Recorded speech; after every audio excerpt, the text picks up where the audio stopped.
Ralph, if you can kind of explain to us a little bit about the grinding of the corn process.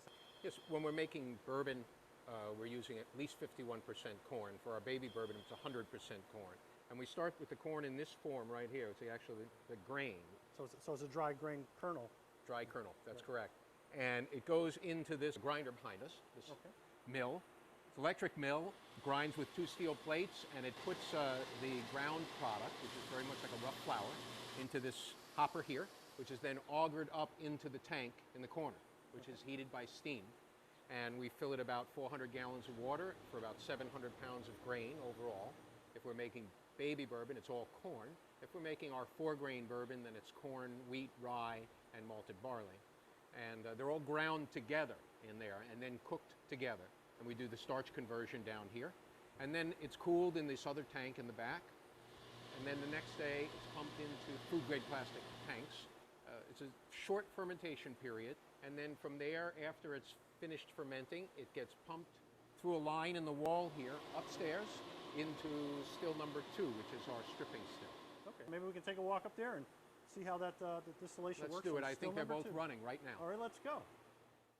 Okay, so this is still number 2 that the mash, correct, is pumped into. Yes. Roughly there, it's about 200 gallons of slurry, the fermented mash.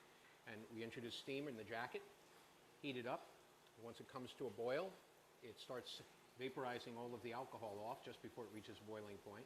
The alcohol goes up, travels through the tubes and comes through this column here. More water is driven out of it as the vapor moves up through this column. And then it hits the condenser and it turns back into liquid again, and this is the bottling process after it's been aged, correct? After it comes out of those oak casks? Right. Someone would take the oak cask and open the bung up. They check it to make sure that it's where we want it to be. We have a number of casks that comprise one batch. Because we use smaller barrels, we break up the batch each time into a variety of barrels and then put them back together again at the other end. Okay. And then they go into this stainless tank over here, and they're pumped out through the bottler. And this is our high-tech, high-speed bottling line. And I kid you not, when we started, we used a single spout filler.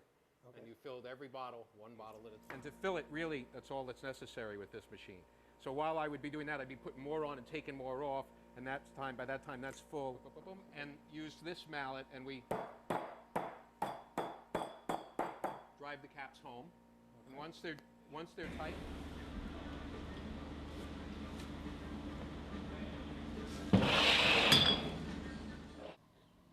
So I was telling you before, we were talking about the corn whiskey.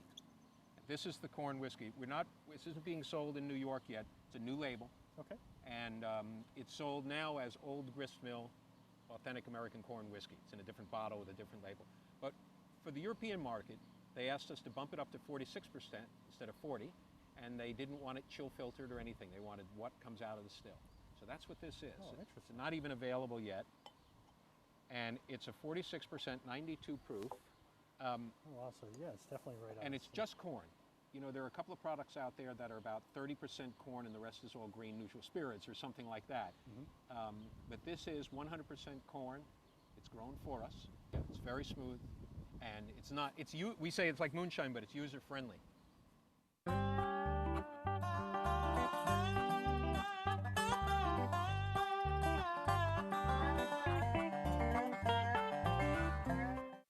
This is Robert Landolfi. What are you going to show us how to make today, actually? Well, we're going to make bourbon balls. I know a lot of people probably have heard of rum balls, but this is just another version, and they're actually really tasty. Okay. So we're going to jump right in and get started. Excellent. What we have here is I took a food processor, and I took some vanilla wafers, just like so, and some pecans, and I just blended up those vanilla wafers. So we're just going to add those right into a bowl. Right here, good old confectionery sugar.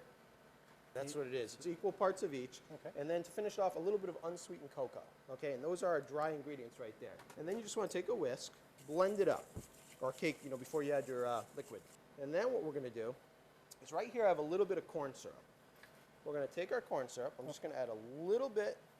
This is just light corn syrup. A little bit to there. You just add about a couple tablespoons of bourbon to that. Okay. Now the corn syrup, what exactly is corn syrup? Obviously it's made from corn, kind of like bourbon. Yep, it's a sweetener. It's used in a lot of baked products. Again, what you'll find is it works great for any type of cookie bars or things like Okay. that. A lot of times people use it as a substitute for sugar. Okay. So it is sweet then. It is sweet. Well, I think I added too much, but That won't hurt anything. All right, I'm not Don't gonna worry tell about anybody. that, okay? And then what we're going to do is we're just going to mix up the bourbon and corn syrup. And we're just going to pour that right in. I can smell that bourbon already. Yeah? You can smell the bourbon. And trust me, you're going to be able to taste the bourbon. And what we're doing here is we're making a dough. If you looked at the amount of liquid between the bourbon and the corn syrup that we added to the dry ingredients, you would say, oh, that's really not that much. But you'll see, what we're going to do here is we're just going to form a ball. Just want to get that incorporated. So it actually does become pretty moist with only Becomes that. pretty moist, it really does. And as you can see, what I'm doing is I'm just balling it up. I'm just getting those dry ingredients into the bourbon itself. Almost like a big snowball. I was going to say, yeah. This would make somebody very happy. Yeah, it would. Just give them at Christmas time, just one. What we're going to do is you want to then take your bourbon balls, your bourbon batter, and we just want to refrigerate that. Okay. All right, for about 30 minutes. And as you can see, go ahead and touch that. So it's like a little, almost Kind of like a took cake, together, it's yeah. kind of moist. And what we're going to do is we're going to put a little bit of confectionery sugar. We're going to get a little assembly line going here. The alcohol content, does that stay the same? The alcohol in these does not burn off because we're not cooking them. Okay. So the flavor that's there is going to stay there. This is probably about the perfect size right here. And you just make a nice little bourbon ball. Just roll them around in confectionery sugar. Just place them on the plate. Wow, that's all there is to it. That's all there is to it. So Wow, go ahead, give that a shot. No cooking in this one. Just take off a chunk, All right. okay? See if we Just can- using your fingertips. I don't think anybody's going to be happy with mine. There you go. They'll be happy when they taste it. Oh, okay. Look, that's what counts, you know? So you And actually, and another thing to understand is too is you look at it now and you say, oh, that doesn't look that good. As soon as you're rolling in that confectionery sugar, it kind of covers up all your mistakes. Yeah. Okay. What is that one? That was a baby. You're jipping somebody I there. am. All right, let's try another here. One more. Okay. This I think Is that a little better? Did I give you a little more there? I think I'm pressing all the air out and like rolling. Now another great way to serve these is if you have lollipop sticks. What you can do is, especially if you're having a dinner party or something like that, is just take them, put the lollipop stick in them, and just serve them upside down with a lollipop stick on the platter. Oh, so This they way, just when you pick place 'em them on the table, people can just pick them up with a lollipop stick and eat them, and they won't get the powder all over their Oh, wow. fingers. Now, if you wanted to as well, you could roll these in chopped nuts, things like that. That works fine. Sweetened cocoa, Okay.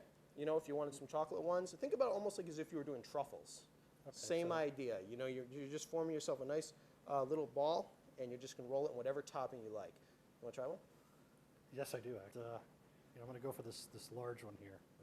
I have a driver. Oh. That's good. Aren't those good? And you can see they're rich, They are. sweet, They are. Yep. and they definitely have a bourbon flavor. Yep. But the bourbon flavor is not overpowering. No. The other ingredients help complement, kind of cuts back on the bourbon a little bit, and it kind of brings out just a real nice flavor. So yeah, that only took minutes. It's a real easy dish. You can make them ahead, especially around the holidays. If you want to make, a few dozen of them, put them in the refrigerator. Have before the guests come They over? They can last up to a week.